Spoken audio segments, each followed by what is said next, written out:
وہ گہرا سانس لے کر سوچ کر رہ گیا۔ آپ اتنے فکر مند نہیں ہوں، آج کل لوگ راتوں رات امیر بننے کے لیے ایسے ویسے اوچھے ہتھ کنڈے استعمال کرتے رہتے ہیں۔ وہ بزدل بھاگ گیا، اب لوٹ کر نہیں آنے والا وہ۔ اس کو آپ کے پاور کا اندازہ نہیں تھا، تبھی اس نے ٹکرانے کی کوشش کی۔ جی آپ ٹھیک کہہ رہی ہیں ماما، وہ آپ واپس نہیں آئے گا۔ وہ ان کے ساتھ بیٹھا باتیں کرتا رہا، پھر اٹھ گیا۔ ماما کو اس نے کہہ دیا تھا کہ وہ واپس نہیں آئے گا، لیکن دل الجھن کا شکار تھا۔ وہ لانگ ڈرائیو پر نکل آیا، ذہن بہت ساری الجھنوں کی آماج کا بن گیا تھا۔ غصہ و کبیرگی انسان کی عقل کو کھا جاتی ہے۔ کچھ دن قبل اس کے باپ کی برسی تھی اور اس دوران ماضی کے گرداب میں وہ اس طرح جکڑا تھا کہ حواسوں پر ماں کی بے باک کردار اور باپ کی مظلومیت و شرافت بھری زندگی کا لمحہ لمحہ ذہن کی اسکرین پر چلتا تھا، اور یہ شدید اذیت کا سلسلہ شروع ہو جاتا تھا، اور اس دوران اس پر ایک وحشت سی طاری ہو جاتی تھی، اور اسی وحشت میں وہ انشرا سے لڑ پڑا تھا۔ نہ صرف لڑ پڑا تھا بلکہ جنون میں اسے چوٹ بھی لگائی تھی۔ پھر لاریب کے ہمراہ اس کو دیکھ کر منفی خیالات سر ابھارنے لگے تھے، اور اب کئی ہفتے گزرنے کے بعد وہ ماضی سے باہر نکلا تو محسوس ہوا کہ ایک عورت کا فعل دوسری عورتوں کے نام پر لگانا سراسر زیادتی اور ظلم ہے۔ انشرا سے کہا گیا لفظ لفظ اسے یاد آنے لگا اور وہ شرمندہ ہوتا چلا گیا۔ ایک غیر لا تعلق لڑکی کی زندگی میں مداخلت کرنے کا اس کو حق حاصل نہیں تھا، اور اس کے متعلق سوچتا ہوا جا رہا تھا۔ مان اسے لگا روڈ کی دوسری جانب وہ موجود ہے۔ پہلے تو وہ اسے اپنی سوچ کا وہم لگی، مگر پھر بغور دیکھنے پر معلوم ہوا یہ وہی تھی۔ نوفل ٹرن لے کے اس کے قریب آ کر پوچھنے لگا، السلام علیکم۔ وہ کار سے باہر نکل آیا۔ انشرا کار رکتے دیکھ کر چونکی، اور اسے دیکھ کر اس کے چہرے پہ ناگواری چھا گئی تھی۔ پاؤں میں تکلیف ہونے کے باوجود آپ تنہا ہیں اور پیدل چل رہی ہیں، کسی کو ساتھ لانا چاہیے تھا آپ کو۔ اس کا لہجہ پروقار و مہذب تھا کہ کوئی سن لیتا اس کو اس انداز میں گفتگو کرتے ہوئے تو قطعی یہ یقین نہ کرتا کہ اس کے لہجے کے پیچھے ایک اجڑ جنگلی زبان بھی موجود ہے۔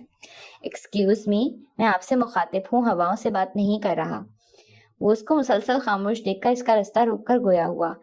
آپ کو کسی کی تکلیف کا احساس کب سے ہونے لگا؟ آپ تو درد دینے والے ہیں، زخم لگانے والے، اور اس طرح رستہ روکنے کا مقصد کیا ہے آپ کا؟ راستہ چھوڑیں میرا پلیز۔ وہ اس کے نرم رویے سے متاثر نہیں ہوئی تھی۔ نوفل نے نگاہیں اس کے چہرے پہ مرکوز کی تھیں۔ کاسنیوں سیاہ امتزاج کے سوٹ میں اس کی موتیا جیسی رنگت خاصی نمایاں تھی۔ سادہ انداز میں بندھے بال، جوڑے سے کئی لٹیں بکھر کر چہرے کے گرد پھیل گئی تھیں۔ اس سادگی میں جاذبیت و رعنائی تھی۔ آئی ایم سوری، میں شرمندہ ہوں یوں تکلیف دینے پر۔ وہ حسن و رعنائی سے بھرپور چہرہ کسی اور چہرے میں مدغم ہونے لگا تھا، اور وہ اود کر آنے والی وحشتوں سے نبرد آزما اس سے مخاطب ہوا تھا۔ مجھے آپ کی سوری کی بالکل بھی ضرورت نہیں، آپ جا سکتے ہیں۔ یہ پوش علاقہ تھا، لوگوں کی آمد و رفت ٹریفک نہ ہونے کے برابر تھی۔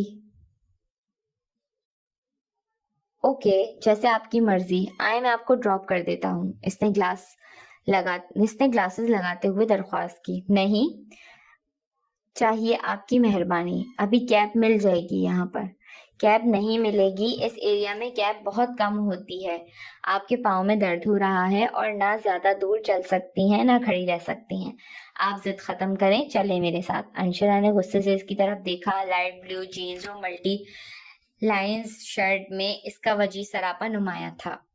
سیاہ گلاسز اس کی وجاہت کو کچھ زیادہ دلکش بنا رہے تھے۔ خوشبوؤں سے مہکتا سراپا وہ جانتی تھی اس کی جگہ کوئی اور لڑکی ہوتی تو اس کی آفر پر اپنا آپ نچھاور کر دیتی، لیکن لڑکیاں ایسی ہی دیوانہ وار نثار تھیں اس پر۔ میرا ٹائم ضائع مت کرو، جلدی کرو۔ وہ جزبز ہوا۔ اس کی نگاہیں نفیس سی سیاہ چپل میں مقید اس کے برف کی مانند سفید پاؤں پر تھیں۔ اس کا دایاں پاؤں پٹیوں میں جکڑا ہوا تھا۔ میں نے کہا نا، میں آپ کے ساتھ نہیں جاؤں گی، اعتبار نہیں ہے آپ پر، میں آپ پر بھروسہ کرنا ہی نہیں چاہتی۔ وہ بے اعتباری عبور کر گئی تھی۔ کچھ ایسا ہی لہجہ تھا اس کا کہ اپنی وحشت و جنون کو اندر ہی اندر تھپکتے نوفل کو ضبط کی لگامیں تھامنی بڑی مشکل ہو گئی تھی۔ کس اعتبار و بھروسے کی بات کر رہی ہو تم؟ وہ ایک دم طیش میں آ گیا۔ مجھ سے پہلے تم نے کسی سے کیریکٹر سرٹیفکیٹ مانگا ہے؟ اور کیا سمجھتی ہو تم خود کو؟ کبھی خود پر نگاہ ڈالی ہے؟ سوچا ہے اپنے بارے میں؟ مجھ پر چلانے کا کوئی حق نہیں ہے تمہیں. جاؤ یہاں سے ورنہ میں ابھی شور مچا کر لوگوں کو جمع کر لوں گی اور بتاؤں گی تم مجھے زبردستی اغوا کرنا چاہتے ہو. وہ بھی دوبردو نڈر لہجے میں گویا ہوئی. کسی کے باپ میں طاقت نہیں ہے جو مجھے ایک انگلی بھی ٹچ کر سکے. انشرا کی یہاں تک آمیز گفتگو و تذلیل آمیز انداز نے اس کے اندر کے وحشی و جنونی شخص کو بیدار کر دیا تھا. لمحے بھر میں واپس سے باہر ہو گیا تھا. اغوا کر رہا ہوں میں تمہیں، بلاؤ تم لوگوں کو. اس نے آگے بڑھ کر اس کا بازو پکڑا اور کھینچتا ہوا گاڑی تک لے آیا تھا. اسٹوپڈ، کس نے کہا تھا پانی ڈالنے کے لیے؟ کیا حشر کر لیا ہے؟ وہ اس کا آبلوں سے بھرا پاؤں دیکھتا ہوا آہستگی سے گویا ہوا. شدید تکلیف و درد کے مارے اس کی حالت ابتر تھی. دل کر رہا تھا چیخ چیخ کر روئے، مگر خواہش کے باوجود وہ ایسا کر نہیں سکی تھی کہ بچپن سے ہر تکلیف و درد چھپانے کی عادت تھی. نامعلوم کس طرح اسے خبر ہو گئی تھی جو وہ ہمیشہ بے خبر رہتا تھا. فرسٹ ایڈ باکس کارپیٹ پہ رکھ کر وہ بھی کارپیٹ پر بیٹھ گیا اور بہت آہستگی سے اس کا پاؤں اپنے ہاتھ میں لے کر معائنہ کرنے لگا. اس نے ہاتھ پر رکھے اس کے پاؤں کو کانپتے ہوئے دیکھا تھا اور بے ساختہ اس کی طرف نگاہ اٹھی. زید بھائی، یہ کیا کر رہے ہیں آپ؟ اس کی آواز بھیگی ہوئی تھی. یہ کھال مجھے کینچی سے ہٹانی ہوگی. اگر کھال نہ ہٹائی گئی تو زخم خراب ہونے کے ساتھ ساتھ درد میں اضافہ بھی ہو جائے گا. نہیں زید بھائی، پاؤں ٹھیک ہو جائے گا. آپ کینچی استعمال نہیں کریں، میں دوا لگا رہی ہوں. یہ آبلے ایسے ہی ٹھیک ہو جائیں گے. اس کے ہاتھ میں کینچی دیکھ کر وہ رو دی. بے وقوفی تم پہلے ہی کر چکی ہو. پانی نہ ڈالتی تو یہ آبلے بنتے ہی نہیں. اور اب یہ مردہ کھال ہے. اس کو ہٹائے بغیر تمہیں سکون نہیں ملے گا اور نہ درد کم ہوگا. آپ رہنے دیں پلیز. تکلیف کا احساس مستزاد اس کے ہاتھ میں مقید پاؤں اسے عجیب سے احساس سے دوچار کر رہا تھا. پھر گھر میں بھی کوئی نہیں تھا. وہ عشاء کی نماز کی ادائیگی کے لیے گئی ہوئی تھی اور کافی دیر بعد آنے کا نام نہیں لے رہی تھی. آرام سے بیٹھو. کیوں اس قدر گھبرا رہی ہو؟ میں تمہارے زخم کو صاف کرنے آیا ہوں، تمہیں کھانے کی نیت سے نہیں آیا ہوں. وہ اس کی سراسیمگی اور گھبراہٹ سے چڑھ کر بولا. گھر میں کوئی بھی نہیں ہے، آپ کو یہاں نہیں آنا چاہیے تھا. اگر ممانی و مائدہ آ گئی تو ایک طوفان آ جائے گا گھر میں. آپ جانتے ہیں نا. آ جانے دو. پہلے بھی میری نیت صاف اور پاک تھی اور اب بھی میری نیت میں کوئی کھوٹ نہیں ہے. اور آج گھر میں بوا ہے، وہ ہی بلا کر لائی ہیں مجھے. اندر اس لیے نہیں آئی کہ تمہیں درد سے تڑپتا ہوا دیکھ نہیں سکتی. اس نے سخت لہجے میں کہتے ہوئے کینچی سے آبلوں کی صفائی شروع کر دی. سودا بہت ہمت سے کوئی آواز نکالے بغیر بیٹھی رہی اور وہ بہت مہارت سے کینچی استعمال کر رہا تھا اور ابھی ڈریسنگ کر رہا تھا. تب مدثر صاحب چلے آئے. پیچھے بوا بھی آ رہی تھی. کیسی ہو بیٹا؟ کس طرح چائے گر گئی؟ زیادہ تکلیف تو نہیں ہے؟ وہ پریشان لہجے میں کہتے ہوئے اندر داخل ہوئے تھے. اندر زید کو اس کی ڈریسنگ کرتے دیکھ کر ٹھٹک گئے تھے. اس کا ہاتھ ان کی غیر متوقع آمد پر لمحے بھر کے لیے رک سا گیا تھا. دوسرے پل ان کی آنکھوں میں طمانینت بھری چمک سی ابھری تھی اور وہ سودا کی پیشانی چومنے کے بعد اس کی طرف ہاتھ بڑھا کر بولے. کیسے ہیں آپ؟ ڈریسنگ کر کے کھڑے ہوتے ہوئے زید نے ان کے مسافے کے لیے بڑے ہاتھ کی طرف دیکھا. بہت تکلف و اجنبیت تھی طرز خاطب میں، گویا وہ بیٹا نہیں، بیگانگی کی سب سے بلند شاخ پر بیٹھا کوئی خیر شخص ہو. ٹھیک ہوں. بہت بے دلی سے اس کے ہاتھ کو چھوڑ کر دور ہوا. ارے زید میاں، کہاں جا رہے ہیں آپ؟ بیٹھے، میں چائے لا رہی ہوں. بوا اس کو دروازے کی طرف بڑھتا دیکھ کر بولی. شکریہ بوا. وہ نفی میں گردن ہلا کر چلا گیا. مدرسے صاحب کا دل چاہا بڑھ کر اسے روک لیں اور کہیں مدت بعد وہ اسے بدلے بدلے روپ میں دیکھ رہے ہیں. یہ روپ جس سے اپنائیت کی خوشبو آ رہی ہے بہت مانوس اپنا اپنا لگ رہا ہے. وہ ان کے سینے سے لگ جائے کہیں نہ جائے. وہ سوچتے رہ گئے اور وہ چلا گیا. وہ خود بھی ایسے جذبات سے ملغوب ہو کر رہ گیا تھا اور اس کا دل بھی کہہ رہا تھا گزری باتیں بھلا کر ان کے سینے سے لگ جائے اور بتائے اس کو اور مائدہ کو بھی ان سے ایسی ہی محبت درکار ہے جیسی وہ سودا سے کرتے ہیں. لیکن کچھ بھی نہیں ہوا تھا. سوچیں صرف ذہنوں تک ہی محدود ہو گئی تھی. نہ انہوں نے پہل کی تھی نہ وہ رکا تھا. حسرتیں مزید طویل ہو گئی تھی. محبتیں، چاہتیں، اپنائیتیں محض دلوں میں پروان چڑھنے کا دور بیت چکا تھا. اب محبتوں کا اقرار، چاہتوں کا اظہار اور اپنائیتوں کا انداز رشتوں کو مضبوطی اور استحکام بخشتا ہے. وگرنہ یہ خاموش تشنگی بن کر نفرتوں اور فاصلوں کی خلیج بن جاتی ہے۔ مدثر میاں، آپ تو یہاں کا رستہ ہی بھول گئے۔ اگر شاہ زیب میاں سودا پر گرم چائے گرانے کا نہ بتاتے تو آپ بھی آج نہیں آتے، بوا نے شکایتی انداز میں کہا۔ یہ کیسے ممکن ہے بوا؟ بس ذرا آج کل بزنس میں مصروف تھا، پھر شاہ زیب کے ملک سے باہر ہونے کی وجہ سے نہیں آ سکا تھا۔ ماموں جان، آپ کی طبیعت ٹھیک ہے؟ بہت کمزور ہو رہے ہیں۔ سودا کو وہ پہلے سے بے حد کمزور لگ رہے تھے۔ میں بالکل ٹھیک ہوں بیٹا، آپ آرام کریں، بہت درد ہو رہا ہوگا، آپ کے پاؤں زیادہ جل گیا ہے، وہ محبت سے بولے۔ عمرانہ اور مائدہ گھر میں نہیں ہے؟ جی، وہ رضوانہ بیگم کے گھر گئی ہوئی ہیں، کل آئیں گی۔ اچھا، زید خود ہی ڈریسنگ کرنے آیا تھا یا بلایا تھا؟ ارے وہ خود کہاں آنے والے ہیں، میں گئی تھی بلانے، سودا کی تکلیف مجھ سے برداشت کہاں ہوتی ہے۔ پھر موقع بھی اچھا تھا، عمرانہ بہو گھر پر نہیں تھی، اس لیے میں ان کو خود بلا کر لے آئی۔ وہ ان کو چائے تھماتی ہوئی بتانے لگی۔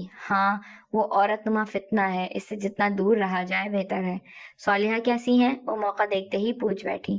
ٹھیک ہی ہے صالحہ، بہت چاہتی ہیں یہاں آنا، آپ لوگوں سے ملنا، لیکن عمرانہ کبھی نہیں چاہے گی کہ صالحہ یہاں آئے۔ بالی، او بالی کہاں مر گئی ہے کمبا؟ جہاں آرا کچن میں کام کرتی بالی کو آوازیں دیتی ہوئی آئیں۔ پاستا بنا رہی ہو یا پائے؟ تجھے کہا تھا انشرا کو بھیج، میرے پاس ابھی تک کمرے میں ہے، وہ گھر میں ہی نہیں ہے۔ بالی پاستے میں دیگر مسالوں کو ملاتی ہوئی بولی۔ اس کی بات پر ان کو شوق لگا۔ کہاں گئی ہے اور کب؟ تم نے مجھے کیوں نہیں بتایا؟ لاریب صاحب کی کار اندر آئی تھی، ان کے اندر جاتے ہی وہ گھر سے چلی گئی تھی، اور یہ کہہ کر کہ وہ لاریب صاحب کے جانے کے بعد ہی آئیں گی۔ پاؤں میں پہلے ہی اتنی تکلیف تھی، رات بے دہانی میں اس کے پاؤں پر چڑھ گئی تھی، خون ہی خون ہو گیا تھا پاؤں، اور زخم گہرے ہو گئے تھے۔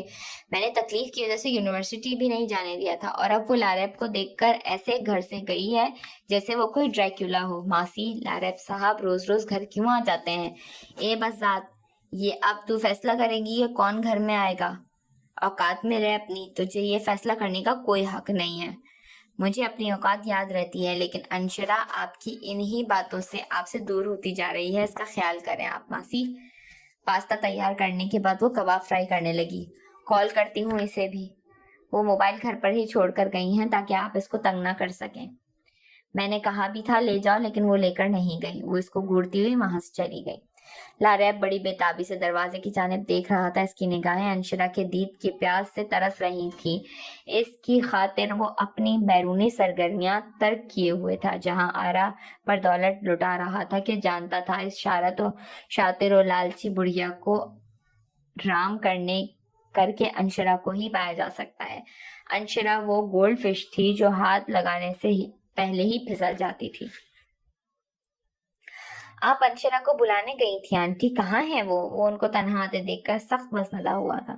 وہ میڈیسن لے کر بے خبر سو رہی ہے، بہت درد ہے بچی کے پاؤں میں۔ دراصل رات میں بے دہانی بالی کے ساتھ ٹی وی لاؤنج میں ٹی وی دیکھ رہی تھی، لائٹ آف تھی، میں یہاں آتے ہوئے دیکھا ہی نہیں، اس کے زخمی پاؤں پہ چڑھ گئی، اور مت پوچھے کیا حال ہوا ہے اس کا۔ وہ ایک جھرجھری لے کر گلوگیر لہجے میں گویا ہوئی۔ او ویری سیڈ، پھر تو بہت درد ہوا ہوگا، تبھی تو نیند کی دوا دے کر سلایا ہے اس کو، اٹھے گی تو فریش ہوگی۔ کب تک بیدار ہوں گی وہ؟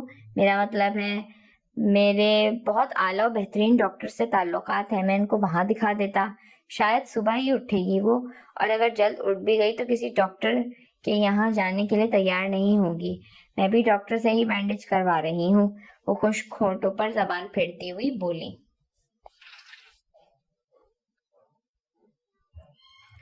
انشرا اس کی جنونیت پر دم بخود کھچتی چلی آئی تھی، اور پھر اس نے اسے بازو سے اس انداز میں پکڑا تھا کہ دور سے دیکھنے والے یہی سمجھے گا کہ کوئی کپل ایک دوسرے کا بازو تھام کر جا رہے ہوں۔ میں تمہیں جان سے مار دوں گی، چھوڑو مجھے۔ حیرانی و بے یقینی کی کیفیت سے وہ باہر نکلی تو تڑپ کر چیخی، اور تب وہ گاڑی سٹارٹ کر چکا تھا۔ میں کہتی ہوں کار روکو، روکو کار، خوب چیخو چلاؤ، بلاؤ اپنی مدد کے لیے لوگوں کو۔ وہ ایک ہاتھ سے کار ڈرائیو کر رہا تھا، دوسرے ہاتھ سے اس کے مزاحمت کرتے ہاتھوں کو روکتے ہوئے تمسخر اڑاتے ہوئے کہنے لگا، تم جیسی عورتیں ہوتی ہیں جو مردوں کو سیدھے راستے پر چلنے نہیں دیتی، خود سے تو غلط ہوتی ہی ہیں، ساتھ میں مردوں کو بھی غلطی کرنے پر مجبور کرتی ہیں۔ وہ زہر خوند لہجے میں بول رہا تھا۔ مجھے نہیں پتا تم کن عورتوں کا ذکر کر رہے ہو، کس عورت نے تمہیں ذہنی مریض بنا دیا ہے؟ ہر لڑکی میں تمہیں وہی نظر آتی ہے؟ یہ کیسا انصاف ہے کہ تم سب کو ایک عورت کی سزا دو گے؟ ہر لڑکی، ہر عورت کو غلط سمجھو گے؟ اس کے آہنی حوصلوں کے آگے اس کی مزاحمت دم توڑ گئی تھی۔ کار میں بلائنڈ گلاسز لگے ہوئے تھے۔ مدد کس طرح سے طلب کرتی؟ دونوں کے درمیان تنفر و غصہ اس قدر تھا کہ دونوں ہی ایک دوسرے سے آپ کی جگہ تم استعمال کر رہے تھے۔ ہر لڑکی، ہر عورت غلط نہیں ہوتی، صرف تم جیسی غلط ہوتی ہیں۔ کیا کیا کیا ہے میں نے تمہارا؟ کس جرم کی سزا دے رہے ہو؟ کار روکو، بہت ہو گیا یہ پاگل پن، ختم کرو اب۔ وہ مچھلی لاریب کو میں غلط سمجھتا رہا، اس کو سمجھتا رہا کہ وہ عورت کو کھلونا سمجھے، عزت کرے عورت کی، لیکن یہاں میں غلط صحیح کرتا ہے وہ جو تم جیسی لڑکیوں کو ٹیشو پیپر کی طرح استعمال کرتا ہے۔ نوفل اس کی بات سن کہاں رہا تھا، وہ کسی اور ہی دنیا میں گم تھا۔ جس شخص کی غلیظ نگاہوں کی حدت سے بچنے کے لیے درد کرتے پاؤں کے ساتھ وہ گھر سے نکل آئی تھی، وہ اسی کا حوالہ دے رہا تھا۔ تم اور تمہارا وہ کمینہ بھائی دنیا کے ذلیل ترین انسان ہو، وہ نفرت بھرے انداز میں بول گئی۔ Shut up, shut your mouth, وہ بری طرح چیخا۔ You shut up and you shut your mouth, وہ اسی انداز میں گھرائی۔ اس دنیا کو تم لوگوں نے اپنے باپ کی جاگیر سمجھا ہوا ہے۔ میرے باپ کا نام مت لو ورنہ میں تمہاری زبان کھینچ لوں گا۔ وہ اس کی بات قطع کر کے دھاڑا۔ اوکے، نہیں لیتی، اب تم بھی کار روکو اور مجھے جانے دو۔ اس نے سوچا تحمل سے بات کی جائے کہ آگ سے آگ مل کر بھڑکتی ہے، بجھتی نہیں۔ پھر وہ خود کو اس کے سامنے کمزور محسوس کر رہی تھی، اور جس طرح سے وہ گھسیٹ کر اسے لایا تھا، پاؤں کی انگلیاں مزید گھائل ہو گئی تھی، جن سے خون رسنے کے ساتھ ہی ٹیسیں بھی اٹھ رہی تھی۔ ابھی تم کہہ رہی تھی میں دنیا کا ذلیل ترین انسان ہوں، اور تم اس ذلیل ترین انسان سے یہ ایکسپیکٹ کس طرح کرتی ہو کہ میں تمہیں اتنی آسانی سے جانے دوں گا؟ وہ گیئر بدلتا ہوا اس کی طرف دیکھ کر گمبھیر لہجے میں بولا۔ کیا مطلب؟ کیوں نہیں جانے دیں گے آپ مجھے؟ اوہ، آپ؟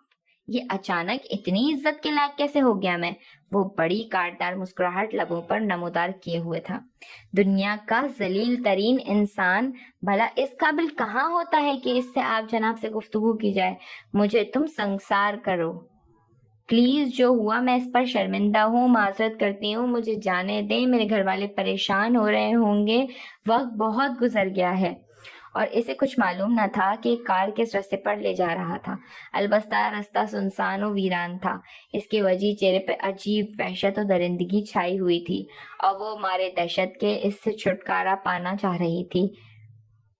یہ بھی تم جیسی عورت کی چال ہوتی ہے، ساری مکاری، ساری چالاکی و فریب تم میں اس عورت جیسی بھری ہوئی ہے جس سے میں نفرت سے بھی زیادہ نفرت کرتا ہوں۔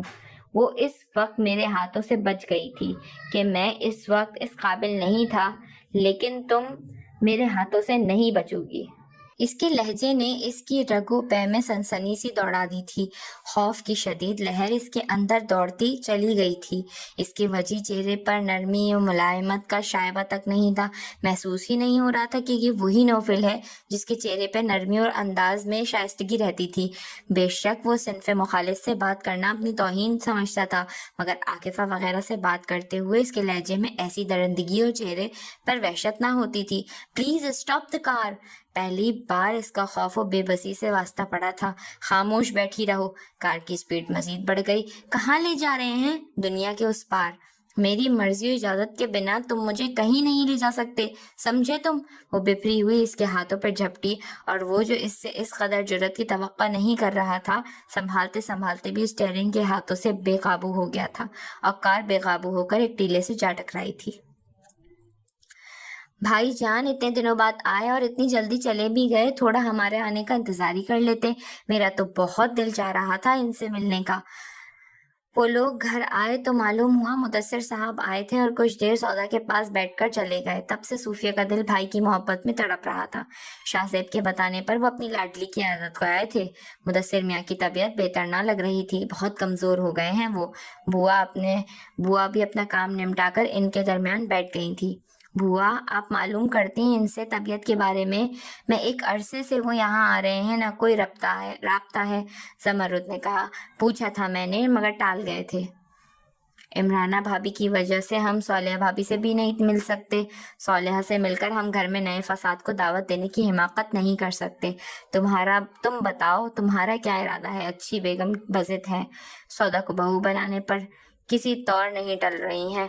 زمرد کشن ٹانگوں کے نیچے رکھتے ہوئے بولی، میرے ارادے کی کیا بات کرتی ہیں آپ بھابی؟ اچھی آپا نے ہمیشہ سے ہی ہر چیز پر اپنی اجارہ داری رکھی ہے، اب سودا پر بھی دھوس زمانے سے کام لے رہی ہیں۔ محبتوں میں دھوس اور زبردستی چلا کرتی ہے بھلا؟ بلا وجہ کی دادا گیری میں بات مانی جا سکتی ہے نہ منوائی جا سکتی ہے، کچھ لوگوں کی طبیعت ہی ایسی ہوتی ہے۔ پھر بھی تم سوچ لینا صوفیہ، اچھی کا بیٹا ماں بہن سے ذرا مختلف ہے، سلجھا ہوا، مہذب اور با اخلاق۔ بھابی ہمارے گھر میں بہویں بیٹوں کے نکاح میں بن کر آتی ہیں، مگر حقیقت میں ان کو تعلق سسرالیوں سے استوار کرنے پڑتے ہیں۔ اور اصل بات یہ ہے کہ میں نے سودا کو جنم دیا ہے، پالا پوسا آپ نے ہے، مجھ سے زیادہ سودا پر آپ دونوں کا حق ہے، آپ کا اور دونوں بھائیوں کا حق ہے۔ جہاں آپ لوگ مناسب سمجھیں اس کا رشتہ طے کر دیں، یہ حق میں اب آپ کو دے رہی ہوں۔ مناسب بات کی ہے تم نے صوفیہ بیٹی، ان بچوں کے علاوہ میری بھی آرزو یہی ہے کہ سودا اور زید میاں کی جوڑی بن جائے، وہ دونوں ایک ساتھ بہت خوبصورت لگیں گے۔ بوا نے فوراً کہا، آئندہ ایسی بات خواب میں بھی مت سوچیے گا بوا۔ صوفیہ منہ بنا کر گویا ہوئی، عمرانہ جیسی عورت بہو کو بھی ٹی وی لگا کر مار دے گی، وہ صرف زید کو اپنی غلامی کرتے ہوئے دیکھنا چاہتی ہیں۔ زید کو کسی اور کے ساتھ برداشت وہ کبھی کر ہی نہیں سکیں گی، اور زید وہ پہلے ہی ماں کے اشاروں پر کٹ پتلی کی طرح ناچتا ہے اور وہی کرتا ہے جو اس کی ماں کہتی ہے۔ صوفیہ کے لہجے میں تنفر تھا۔ تمہارے خدشے بھی درست ہیں صوفیہ، لیکن بوا نے جو آرزو بیان کی ہے وہ سچ مچ ہمارے دلوں کی اولین خواہش ہے، اور زید کو ساتھ دیکھنا، لیکن عمرانہ کسی طور سودا کو قبول نہیں کرے گی، اسی وجہ سے کبھی اس خواہش کو ظاہر نہیں کیا، حالانکہ زید کو راضی کرنا مشکل نہیں۔ زمرد نے آہ بھرتے ہوئے دل کی بات کی۔ بالکل ٹھیک کہہ رہی ہیں بڑی بیگم، زید میاں میں تبدیلی آ رہی ہے، جس طرح وہ میرے کہنے پر فوراً چلے آئے تھے سودا کے چھالے صاف کرنے کے لیے، میں بھی حیران رہ گئی تھی۔ کار ٹیلے سے ٹکرا کر رک گئی اور اس کا سر پوری قوت سے اسٹیئرنگ سے ٹکرایا تھا۔ چند لمحے اس کا سر چکرا کر رہ گیا تھا، مگر پھر فوراً ہی وہ سنبھلا اور انشرا کی طرف دیکھا۔ وہ سیٹ سے قریباً گری ہوئی بے سود بیٹھی تھی۔ اس نے سانس لے کر اپنے منتشر اعصاب کو یکجا کرنے کی صحیح کی۔ اس کی حالت ایسی تھی جیسے بے تحاشا بھاگتے ہوئے طویل سفر کیا ہو، سالوں کا سفر، اذیت کا سفر، ہوش و خرچ سے بیگانہ کر دینے والی وحشت کا سفر، جس کی مسافت خاردار تھی، روح کو زخم کرنے والی۔ وہ جب اس دشت خار سفر میں سرگرداں ہوتا تھا تو پھر بدل جاتا تھا، اس کی شائستگی و مہذب انداز بدل جاتا تھا۔ وہ جس جنون میں انشرا کو لے کر آیا تھا وہ اب تحلیل ہو گیا تھا۔ اسے ایسا لگ رہا تھا وہ کسی ڈراؤنے سے خواب سے بیدار ہوا ہے۔ مائی گاڈ، اس بچپن کے آسیب کی قید سے میں کب رہائی پاؤں گا؟ بڑبڑاتے ہوئے وہ انشرا کی طرف دیکھ رہا تھا جو بے ہوش تھی اور بے ترتیب انداز میں گری ہوئی تھی۔ وہ جو جنون میں اس کا ہاتھ پکڑ کر گھسیٹتا ہوا لے آیا تھا، اب جو حواس ٹھکانے پر آئے تو وہ اس کو بے ہوشی کی حالت میں چھونے پر ششوپنج میں مبتلا تھا۔ کچھ دیر وہ بیٹھا سوچتا رہا کس طرح ہاتھ لگائے، یہ بہت مشکل مرحلہ تھا۔ مما کے علاوہ وہ گھر کی عورتوں سے بھی فاصلے پر رہتا تھا۔ صرف ایک مما تھی جن کے مقدس لمس میں سکون و اپنائیت تھی، لیکن اس لڑکی کو ہاتھ لگانا جو غیر و ناپسندیدہ تھی، جس کی بولڈنس اور کانفیڈنٹ میں اس عورت کی پرچھائیاں دکھتی تھیں، اور یہی وجہ بنی تھی اس سے تکرار و نفرت کی، جو اس کی دوہری شخصیت کی وجہ بنی تھی۔ کچھ منٹ اور اس تگ و دو میں گزرے تھے۔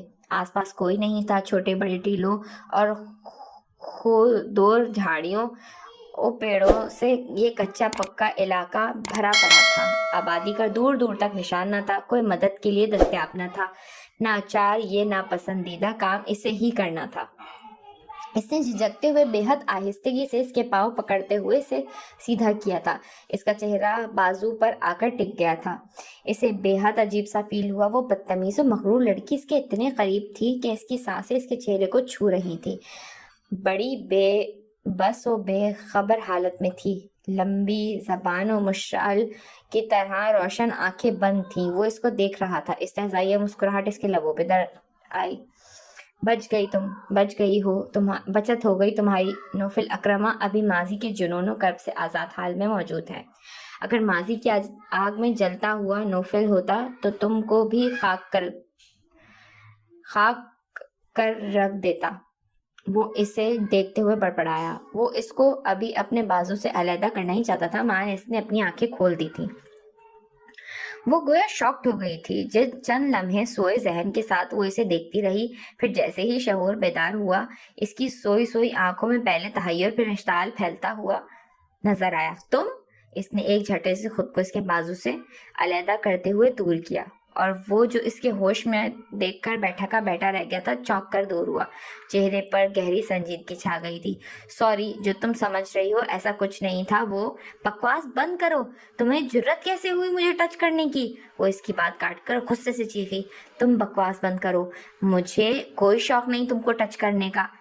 تم جیسی لڑکیوں سے تو میں ہمدردی بھی نہیں کرنا چاہیے تھی. مر رہی ہوں تو مر جانے دینا چاہیے. یہی غلطی ہو گئی مجھ سے. بے ہوش دیکھ کر ہوش میں لانے کی کوشش کر رہا تھا اور تم سمجھ رہی ہو میں مر مٹا ہوں تم پر.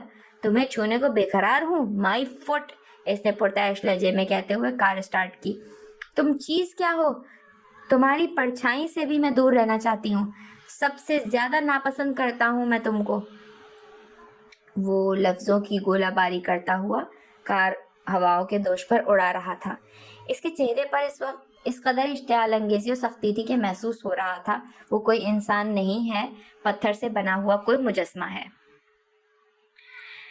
مائدہ، صبح میں آپ کو کالج ڈراپ کروں گا. وین ہٹا دی ہے میں نے. وین کیوں ہٹا دی ہے بھائی آپ نے؟ اس نے حیرت سے پوچھا. روز کالج کے قریب ہی سے میرا جانا ہوتا ہے، سو بلا وجہ کیوں وین میں جاؤ؟ میں ڈراپ کروں گا اور پک بھی کر لوں گا. اس کے لہجے میں وہی نرمی اور ملائمت تھی جو اس سے پہلے بات کرتے ہوئے ہوتی تھی، مگر اس نے محسوس کیا کہ محبت کی مہک یا اعتماد کی خوشبو مفقود تھی. ٹھیک ہے بھائی، لیکن ایک بات پوچھوں آپ سے؟ وہ ڈرتے ڈرتے گویا ہوئی جب سے تھپڑ کھایا تھا وہ فاصلے پر رہتی تھی. کیا پوچھنا ہے تم کو؟ وہ اسے دیکھتے ہوئے بولا. بھائی، آپ کو مجھ پر ابھی بھی اعتبار نہیں آیا؟ وہ خاموش رہا. بعض دفعہ لفظ گونگے ہو جاتے ہیں، پتھر بن جاتے ہیں. آپ نے سودا کی بات پہ یقین کیا، میری بات پہ یقین نہیں کیا بھائی آپ نے. کیا میں آپ کی بہن نہیں ہوں؟ سودا، بار بار نام مت لو اس کا. غصہ مشکل سے ضبط کیا. میں تم سے ناراض نہیں ہوں. صبح جلدی ریڈی ہو جانا. لیکن سودا کالج نہیں جائے گی پاؤں جلنے کی وجہ سے. پھر میں جا کر کیا کروں گی؟ وہ ٹھیک ہو جائے گی تو ہم ساتھ ہی جائیں گے. اس کو ابھی کچھ دن لگیں گے، تب تک تمہاری پڑھائی کا بہت نقصان ہوگا. سودا زیادہ دن کالج سے دور نہیں رہ سکتی. وہ 2 دن بھی رکی تو بڑی بات ہے. ابھی بھی کتاب اس کے ہاتھوں میں ہے. وہ نہ چاہتے ہوئے بھی اس کی اچھائی بیان کرنے پر مجبور تھی.